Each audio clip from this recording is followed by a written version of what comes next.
Hello,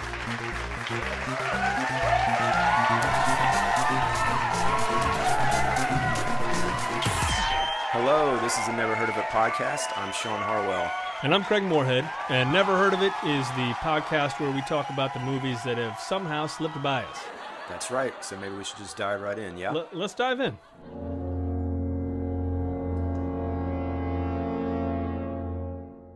Our movie this week is the 2014 thriller, The Two Faces of January. Craig, I asked you about this movie, and you said that you were not familiar with it. Tell me, just based on that title, what were you thinking that you might be getting into with this thing? I was almost certain you had set me on a course to watch some sort of period romantic drama. I'm not as familiar with Patricia Highsmith's material, I guess, as I should be. Otherwise, I would have immediately known what was going on. Right. So that was kind of the thing. I heard the title, obviously. Later, I looked at the poster, and I thought, this doesn't look very good. That was me going into it. Like I like everybody involved and everything, but oh man, if no one's heard of this and it's a year old or so and it's got these people in it, something's wrong. Yeah. I had heard about this movie. I just happened across a trailer online somewhere or whatever, and was like, oh, Viggo Mortensen made another movie. You know, it's been a while since I've seen him in anything. And I knew Patricia Highsmith as the talented Mr. Ripley writer. And so let me just throw you the synopsis real quick. It's a thriller centered on a con artist, his wife, and a stranger who flees Athens after one of them is caught up in the death of a private detective. That comes from IMDb. It was written or adapted and directed by Hossein Amini, who also just recently adapted Drive. He did Snow White and the Huntsman, and he was nominated for an Oscar for The Wings of the Dove, which is a great movie. So, I mean, this dude is obviously kind of cream of the crop screenwriter adaptation guy, right? This is his first film that he's directed. And it does star Viggo Mortensen, Kirsten Dunst, Oscar Isaac, who I think just announced, Craig, he's going to be in every movie that comes out in 2016, just so you're aware of that. No, good for him. I want to start our discussion of this movie a little bit differently this week, just by simply asking you, Craig, did you like this movie? I did. Okay. Well, that'll make our discussion go a little longer, because I did not. Oh, wow. All right. Yeah. But I will say, this thing has, I think, 82% on Rotten Tomatoes. I think Netflix, it was showing like 3.5 out of 5 stars. So you're in the majority. That's good. As usual. Yeah. But again, despite those ratings, this thing fell off the face of the earth, man. I have no idea what happened to it. I tried to do a little digging. It looks like it got a very limited release and made about $500,000 in theaters in the U.S. It did $4 million worldwide. Again, can't find the VOD numbers, but I know it was out there. So by all accounts, this should have been pretty well publicized, and it wasn't. So if anybody has that story, let us know. I'd love to hear it. Craig, since you've obviously just professed your undying love for this movie, and I'm going to hold you to that, what were you thinking as far as like what they're setting up? What did you feel like it was kind of preparing you for? Because to me, that's where I had a bit of a rub, was just the way it built my expectations and then how it delivered on those. It opens with Oscar Isaac's character, Rydell. So Rydell is giving a tour to a group of ladies, and he's showing them the Parthenon. Then it sort of cuts to, and I may be skipping over something here, but then it sort of cuts to Viggo and Kirsten, and they are, I guess, Chester and Colette, as far as we know. Yes, husband and wife from New York, I think. Viggo has amazing wavy hair. Maybe we didn't see that. Yeah. Just perfectly done. He looks good. He looks sharp in this. He looks really well put together. Right. And they're having a discussion about the Parthenon, and I believe it's Kirsten, or is it Viggo, who says, they built it in such a way that, if you set an object down at one end of these steps, at the other end you can't see it. It's sort of an optical illusion. Right. And so she said, "Oh, well, put your hat down here, and then I'll go over there and see if I can see it or not." And she goes over and says she can't see it, and he's blown away by it, and then it turns out she's just fucking with him. Mm-hmm. So right on, these two are not being honest with each other. A nice foreshadowing, maybe, of later events. But anyway, so they're walking away from the hat trick, and there's Rydell sitting on a bench, sort of just watching them. Look at those beautiful people over there with wavy hair. But that's the thing,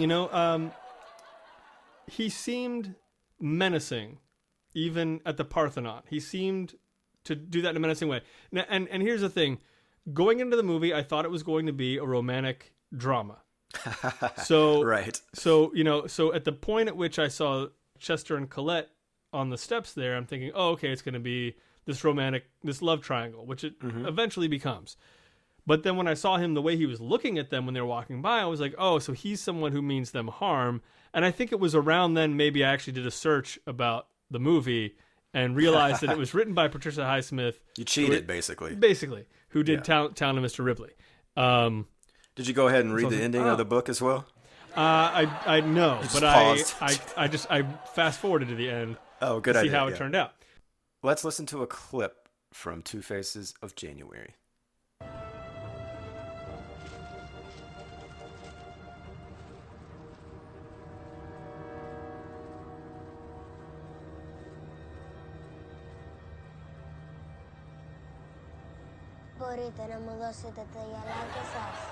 Let's talk about the casting of Dunst and Mortensen as husband and wife. Okay. I thought it was kind of interesting in the sense that this is one of the first movies I've seen her in where I was like, oh, she looks like an adult.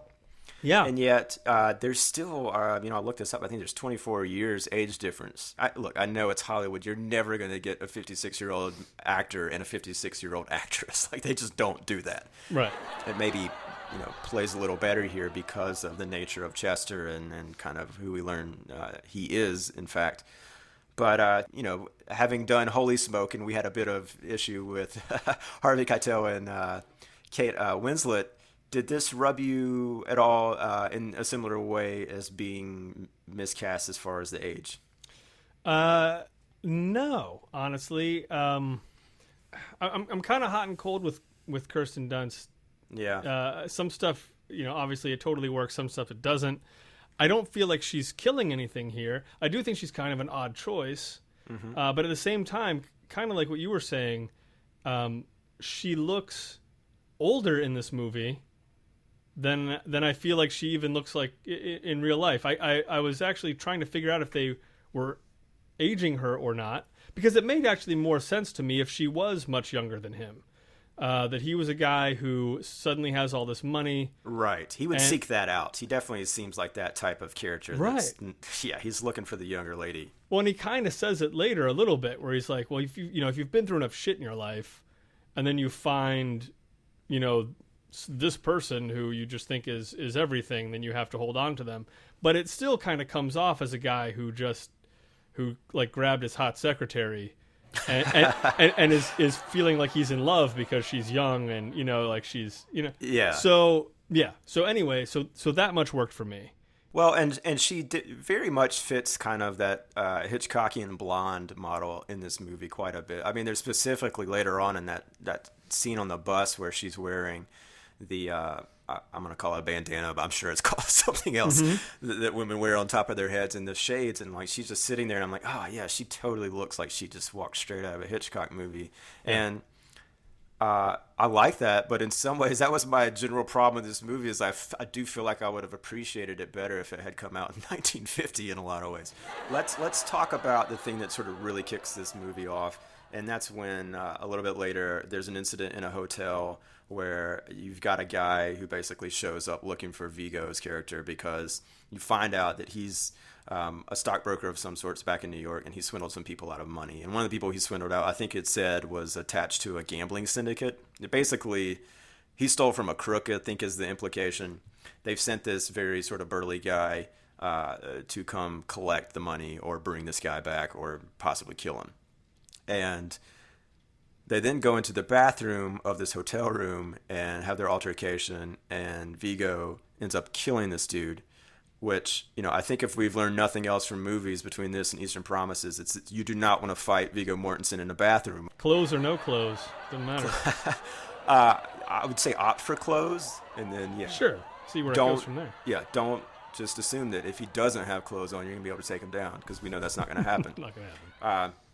So he somewhat accidentally kills this guy. Probably my favorite sequence of the movie is after this, when he's dragging this body out into the hallway. He's mentioned, I think, to Colette, his wife, that he's just he fell, he slipped, and then in the hallway, you're cross-cutting between this action and Oscar Isaac. He has returned to the hotel to bring them something that they left in a car, and he's headed up the elevator, and you get all this back and forth, and like you just know, like, okay, like, yeah, he's gonna catch him right in the middle of the hallway, which is exactly what happens. And Vigo's telling him that this guy's just passed out drunk. They were downstairs in the bar, and he had too much to drink, blah blah blah blah blah, and they take him into the guy's hotel room. And in there, we see that this guy has been following Vigo. He's got photos of them. Oscar Isaac discovers this. And from this point forward, Oscar Isaac is basically pledging his help to get them out of Athens and, cover their identity and make sure that they don't get caught. I just never completely understood why. Did you had no issues with why this guy would suddenly glom on to this man and his wife? No, this was a part of the movie that felt underdeveloped. I went with that on with the idea that he was interested in Kirsten Dunst. He went back to that hotel to return this bracelet that he had essentially stolen money from her husband to give her this bracelet. And yet now when he finds it in the cab, he's like, "Oh, I'm going to go back and give it to her." So I think that's supposed to be what you're supposed to buy into. It's like he can see that these people are in danger, which means she's in danger. He's not just going to help that guy. If it was just that guy, he would not be helping. Or if you need a little more than that, I do. The guy, the guy has money. He knows the guy has money. He can take the guy for money, and he's got a beautiful wife. And they just fell into Oscar Isaac's playground. Right, and I think that's what I was expecting it to become, I guess. I mean, I think the problem for me was we see so early on that Oscar Isaac is not a trustable guy. And in fact, I think Chester himself says he wouldn't trust him to mow his lawn. I mean, that very first night that they go out and hang out together. This is before he comes back to the hotel room. And then despite that, man, they all end up together for a couple of days. I don't know. Like, to me, it was hard for me to accept that this guy, Oscar Isaac, was just going after this girl because I know that he is a con man. You know what I'm saying? It's like there's nothing about him that I expect to be on level. And I didn't ever feel like there was a moment where it's like, oh, no, this dude just totally fell for this girl, Yeah. And that never quite clicked for me. I mean, I definitely think that is the underdeveloped plot point that I think anyone watching it would definitely agree that's the weakest thing. Like, you have to kind of force yourself to believe that he's into her. You see immediately that they're sort of interested in each other. But for him to want to aid and abet someone who he's not sure exactly what's going on is probably a criminal, it's a leap. It's definitely a leap that they needed a little more work with to kind of get you there. Well, and it was also a bit of a leap to me as to really why Chester would also kind of trust this guy to help them. And the whole movie hinges on that in a lot of ways. Sure. Well, and I think I believe Chester's motivation even more, and it kind of brings up something I thought throughout the movie, which I think is portrayed in a lot of movies of that era, where they sort of have these international intrigue, sort of noirish movies. Right. But it's this American couple traveling in a foreign country where they don't speak the language, but everything seems to be fine. Like, they don't, they don't really have any. There's no family there. There's no one really helping them. But everything's great. We can just pop into a little city and everything's fantastic. Whereas, like, Kyung and I, we went to. I shouldn't even talk about honeymoons, but I'm just saying, like, I feel like there's a level of realism that this movie doesn't really need, but could have been used for some of that international travel, where it's like international travel is not always just totally comfortable. It probably rarely is, right? Yeah, there's a lot. It didn't seem like Chester was very, very familiar with Athens. I don't think there was anything like that. So I guess that's the thing, to come back around to your point. That's why I buy Chester saying we need your help, because he knows, he's seen this guy in action working people in the city.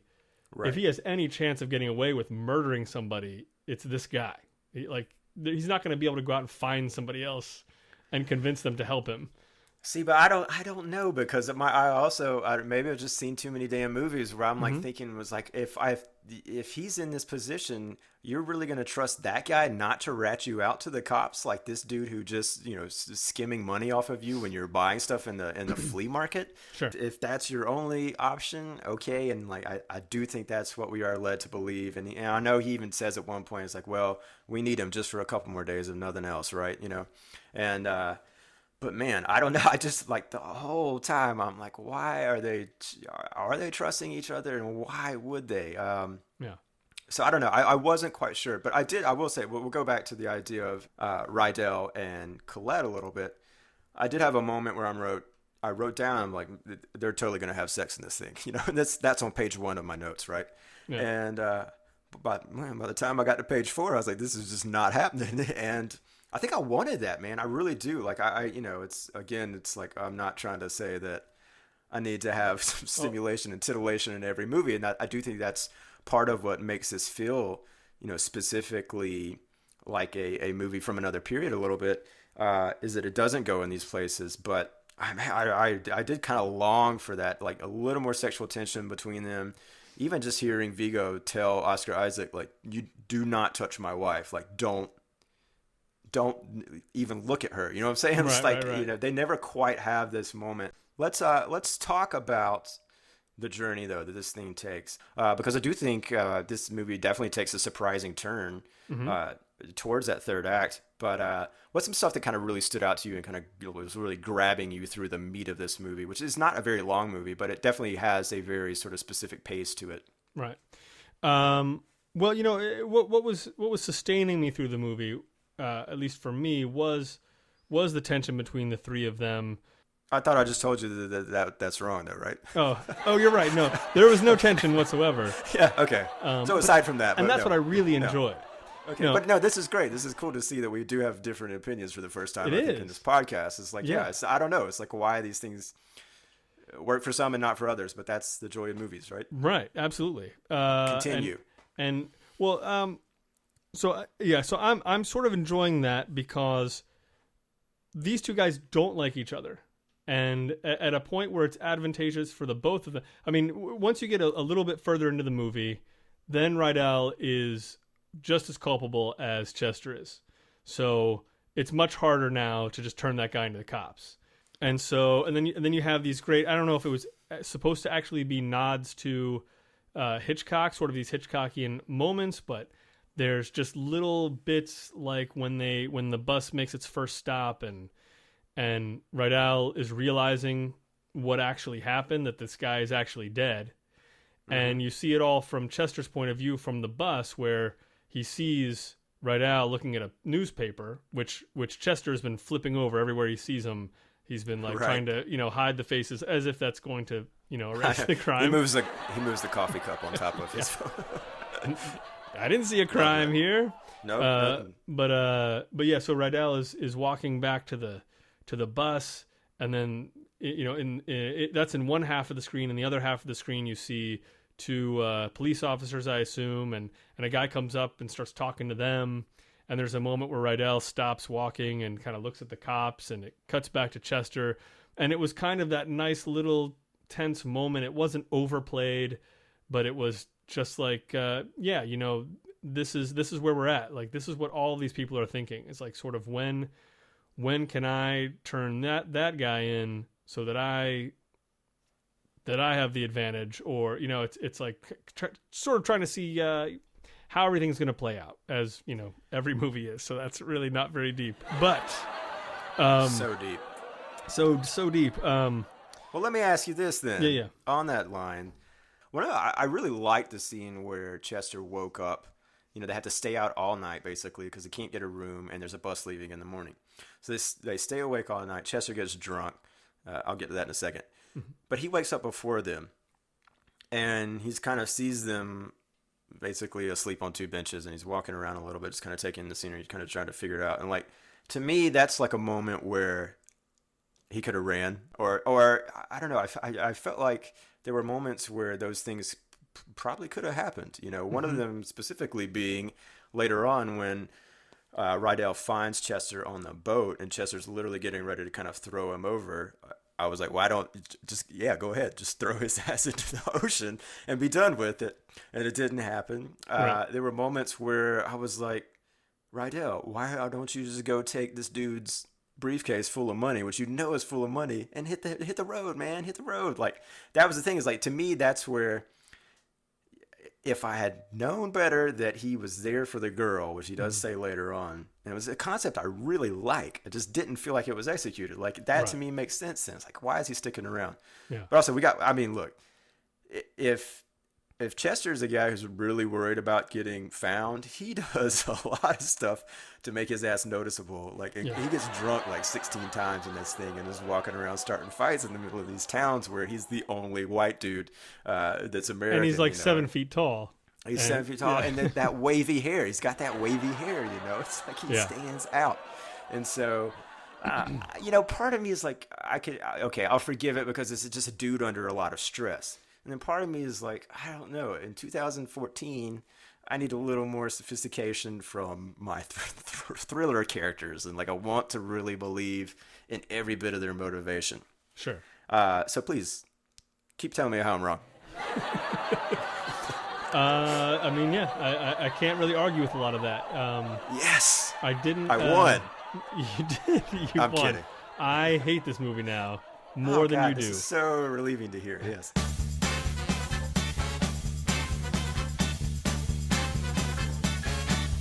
No, they don't go about their business as master criminals because they're not master criminals. They're clearly not. Yeah. And so I kind of like that. Like they're never. Occasionally they're in a little bit of danger and there's suspense, before you really get to the end when there's a lot more, but they're never comfortable. Like they know they're not safe.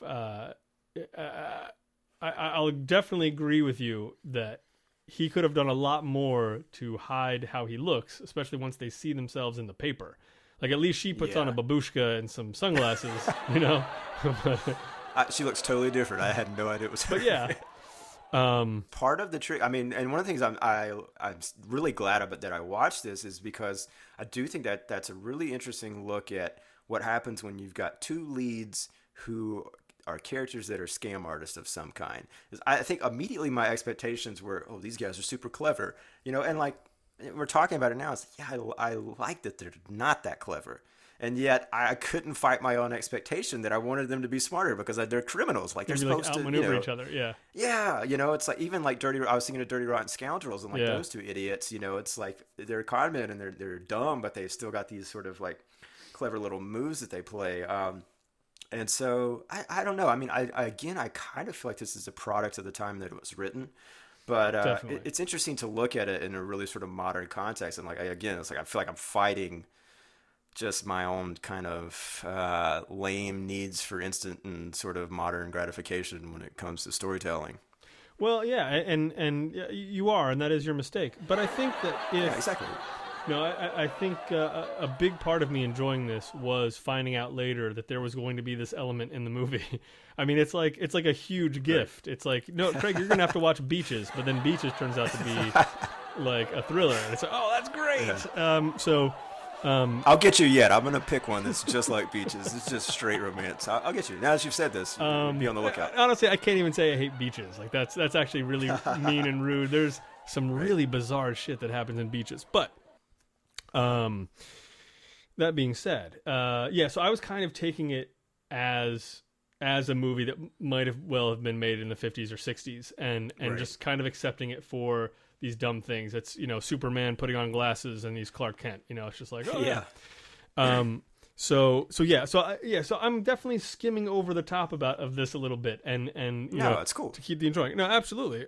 We got to talk about the scenes of them going into the ruins and looking for shelter the night that it starts to rain, which we're talking about, a movie that's throwing back to a different time period. I think there's even a day for night shot or two in it. Did you notice that when they there's something about it looks really weird. I was like, oh my God, is this day for night? You just don't see that a lot anymore. It's kind of interesting. Yeah. But boy, I did sort of like perk up in my seat here when Vigo goes into that ruin to look for a place for shelter for them to stay for the night, and he's basically just got his Zippo lighter to guide him, and Oscar Isaac and Kirsten Dunst are left on the stairs.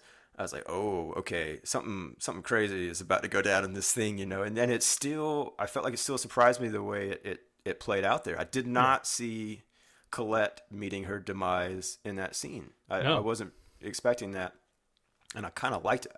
I also think, Craig, ooh man, this would be a really cool setup for a horror movie. You know what I'm saying? It's like you got these three people who were in the first 10 minutes, they don't really like each other, and they walk into a ruin, and then something terrible happens. It's probably been made already, right?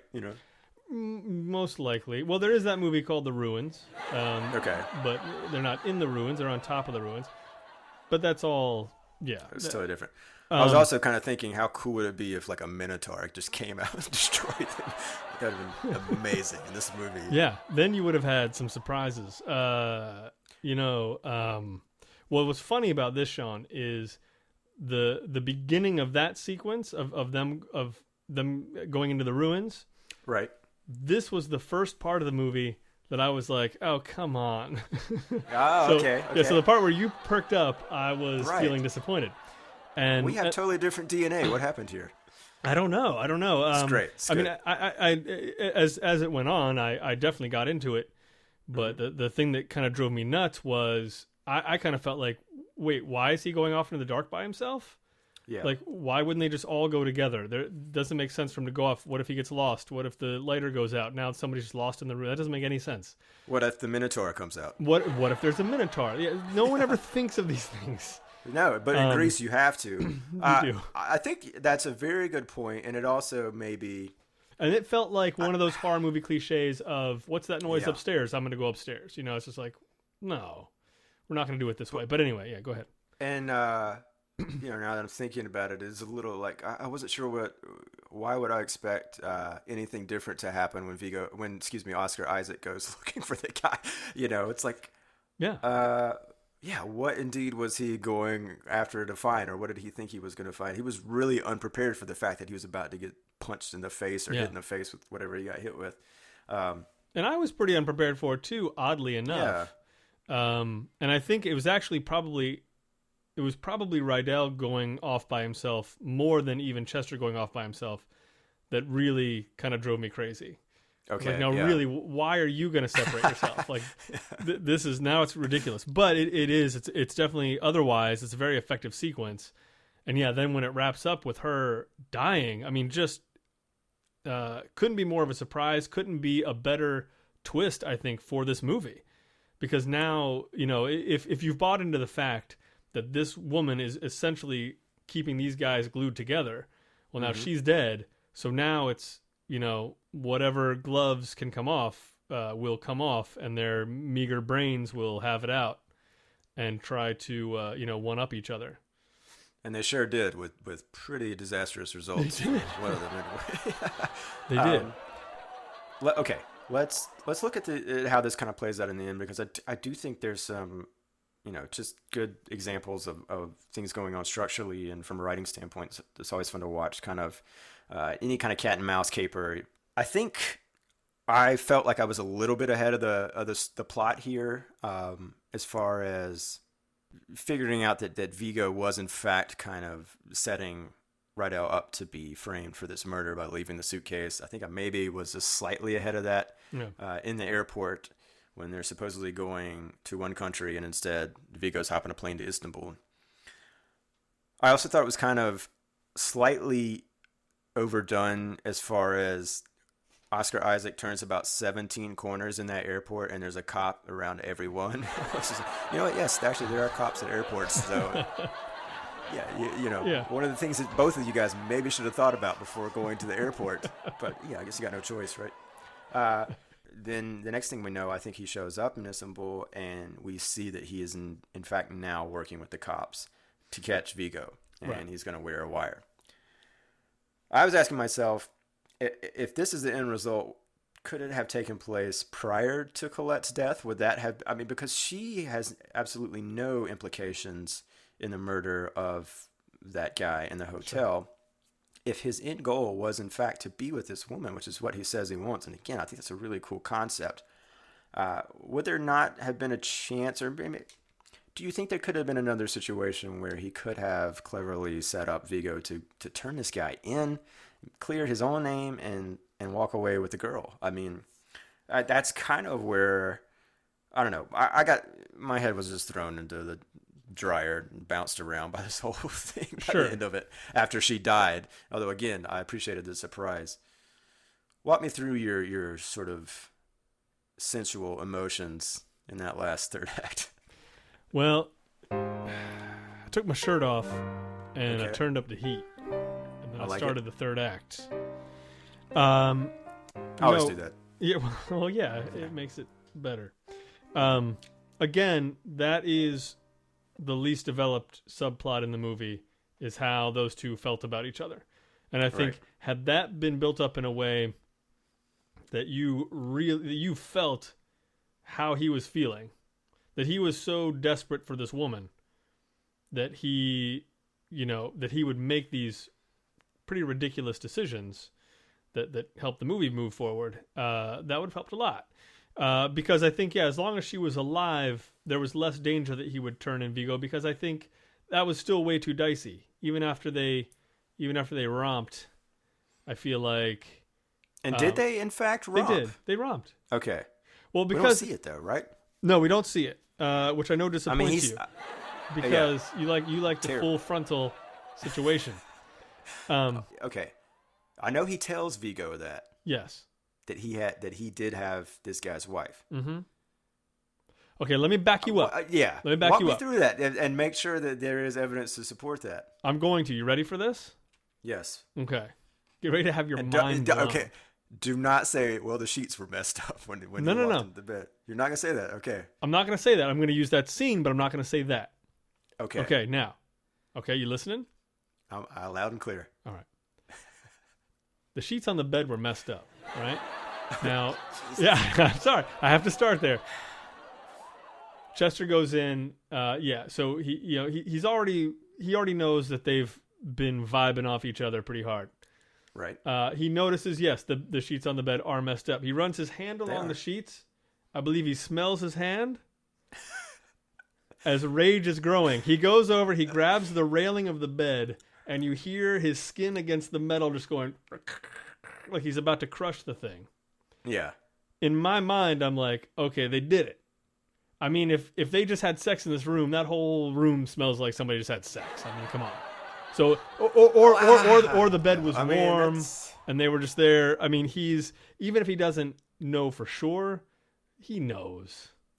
He's got pretty good sniffdar. I mean, God knows what these people were eating, the night before. That could have just been the smell of farts in a foreign country. Could have been farts. Could have been sex farts. All right. Okay, that I'll buy. Love making farts. So I want to ask you another question then about the ending. So, okay, you think they definitely had sex. I'll go with that. I'll grant you that, and that's cool. Why, in his deathbed, why is Vigo giving Isaac the information that he seeks, knowing that he's asked him if he's wearing a wire, and then he admits to killing his wife? Is he, that was another thing I wasn't... You die with a clear conscience, I guess? Is this the kind of guy that's going to do that? I don't know. Again, he's got wavy hair. How much do I trust him? I granted that the wavy hair might not be naturally wavy at all. It might be a put on, you know what I mean? Yeah, some pomade. Yeah. My feeling though is, from the first time that the guy shows up asking for Mr. Dunleavy and then Mr. McFarland, who he turns out to be, Chester, again, not a criminal mastermind. To me, in the synopsis, it seemed to indicate that he was a con man.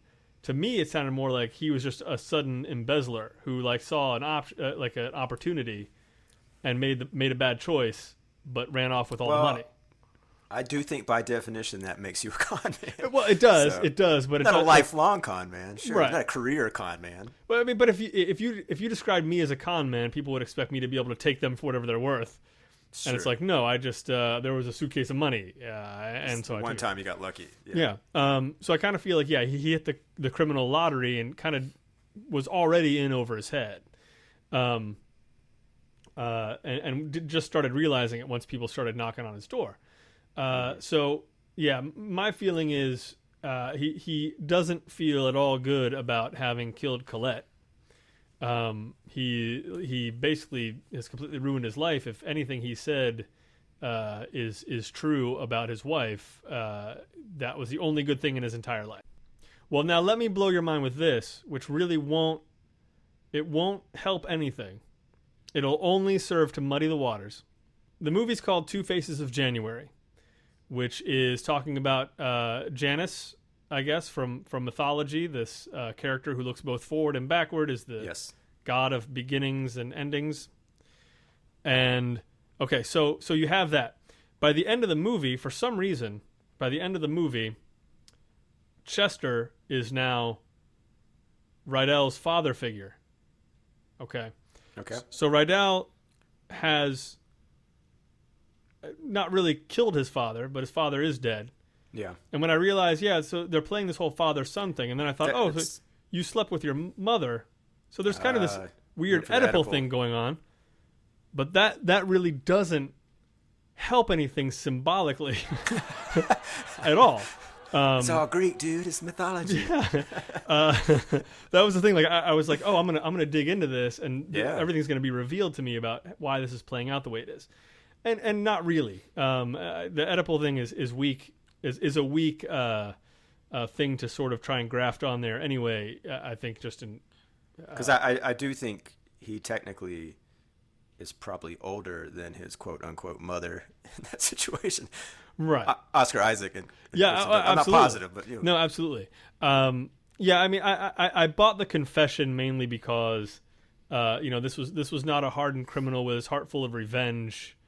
I mean, I mean, I think he essentially wanted to die with a clear conscience. But it's an interesting decision because then Isaac basically gets away scot-free, presumably. Right. But I mean, he got away scot-free with what? Well, with nothing but heartache and probably $20 cash. Right. But it was like this is again, it's an interesting choice for. I mean, he's not like an anti-hero, but he's definitely not a classic leading, protagonist even. And I guess he is the Well, I don't know. Maybe Chester is a protagonist in this movie. No one knows. No one knows. It's a puzzle. The whole thing's a puzzle. God. No, that blew my mind. I will say I did kind of come away from this movie thinking, kind of wishing that this story had been told from Oscar Isaac's point of view. To me, that was, I love the idea of here's this guy. He sets his targets on this woman. He knows it's a guy's wife, right? Mm-hmm. And he's going to go after her. He's going to scam them in some capacity. And I feel like, to me, that would have satisfied what I needed from a movie like this. And so, again, I think it's an interesting just sort of lesson as a writer, as a filmmaker, or whatever. What do you take away from this, though, as far as things that you saw in this and that you liked or didn't like, or that you're basically just going to learn from, that you'll put in your little hypothetical Craig Moorhead toolbox the next time you're thinking about making a movie or something? Well, I do really like a lot of the sequences and the way they're done in this. Mainly because there's a very nice sort of understated suspense to a lot of the stuff, whereas I feel like in a lesser movie it would be played up so much that even if it came off suspenseful, it would still sort of feel a little bit cheap. Mm-hmm. Kind of the way that Amini yes, Hossein Amini, the way he handled certain suspense sequences in general, I really enjoyed. I really thought he did a really good job with that stuff. And even just scenes where he's portraying the tension between these characters. And in particular, there was one where after Colette has been murdered and Rydell and Chester are both on this boat. And it's actually Chester. I don't know if Chester knows Rydell is on the boat yet. But there's a scene where Rydell walks into, I guess, sort of a dining room and goes and sits down at a table across from Chester, and just looking at him. They haven't seen each other at all, since everything went down at the ruins. That was great. And so that was really great. Yeah, Rydell is just burning holes through Chester's head. Chester is, looking back at him with not much more love. I think Rydell smokes one of his cigarettes. There's just this there's no dialogue whatsoever. Nope. It's just this great rhythm that they kind of go through, and it's all looks and it all makes sense. Every beat of it feels really good, and like that's the kind of scene I would take away, no matter how half-baked maybe other parts of the movie are.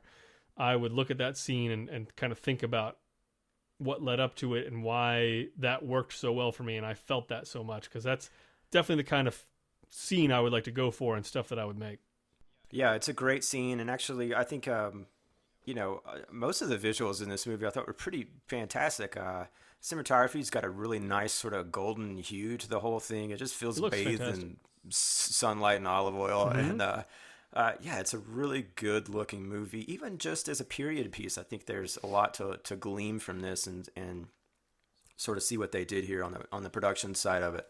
Well, Craig, let's just wrap up this movie a little bit here. I gotta say, when we were first talking about doing this podcast, this is a movie that immediately came to mind for this podcast, and I'll tell you exactly why. It's because you and I both kind of grew up in the Blockbuster video world, where the VHS store was king. And one of the things I loved about walking in these stores was you would always see a movie, a box that had actors in it that you knew immediately, and yet you'd never heard of this movie. And so I felt like this is a great example of that. And what I miss about, I love Netflix, but organizationally, I think it's hard to find stuff on there sometimes.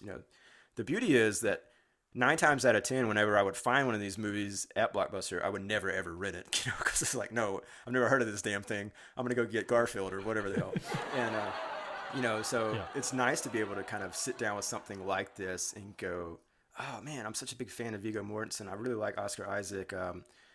What is this movie that they made that just disappeared? And so it's a cool one. I think it's going to be interesting to see, in the coming years, how the movies like this fare and find an audience, because it's a very adult movie. It moves in a different manner than most of what people like me were expecting from a thriller. And it's got really big names in front of the camera and behind it. So it's a cool one to check out. Yeah. I don't want my negative opinions about it to take away from the experience of watching it. Go check it out on Netflix if you haven't already. And so, any last words on Two Faces of January? Only that I think this is another example of a movie that part of the reason it may have disappeared is the people who made it lost faith. And so, it wasn't advertised very much, and it doesn't have that thing or that moment that would get everyone just talking. It's a really well-made movie with, as we've already talked about, some bits that felt like they could have been shored up a little bit and would have made things stronger. But yeah, to me, that's kind of why it's obscure right now. Is just like there's nothing to kind of pull it out of the enormous pile of all the movies that come out every year now.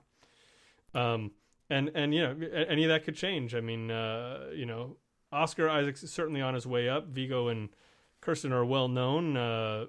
But yeah, it's gonna probably be one of those three. They're gonna force people to start looking at back catalogs and so on at some point. Should we move on to figure out what we're gonna do next week? Absolutely, let's do it.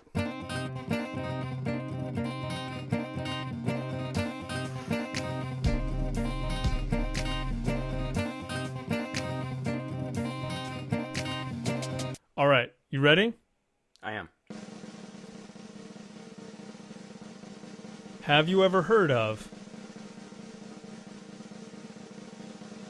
Body Heat? I have, yes.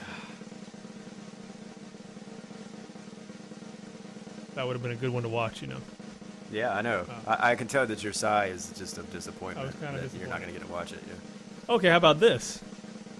Have you ever heard... Oh, let's stay with this theme. Shawn, have you ever heard of Body Double? I have, yes, Greg. All right. Any more body titles you want to throw my way? Body by Jake. You ever watched one of those exercise videos? Yes, and I'm a fan of Ice-T's Body Count, so that's another one. All right. Okay. Let's get serious. Okay. Shawn, have you ever heard of the movie Twilight? Wait. I have. Oh, sorry. From the year 1998.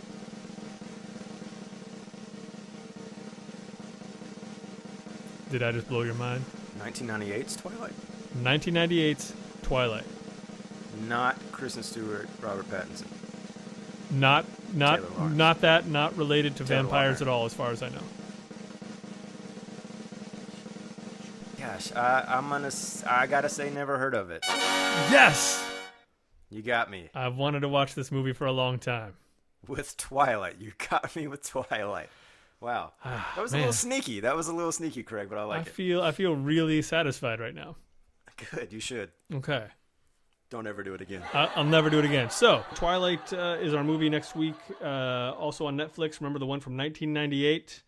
Not the vampire ones. Unless vampires show up in this Twilight. I honestly don't know. I really hope so. You never know. In the meantime, you can catch up with us on Twitter at NeverPodcast. You can catch up with us online at neverheardpodcast.com. And those are the only two places you're allowed to find us. That's it. Yep. Do not Google my name.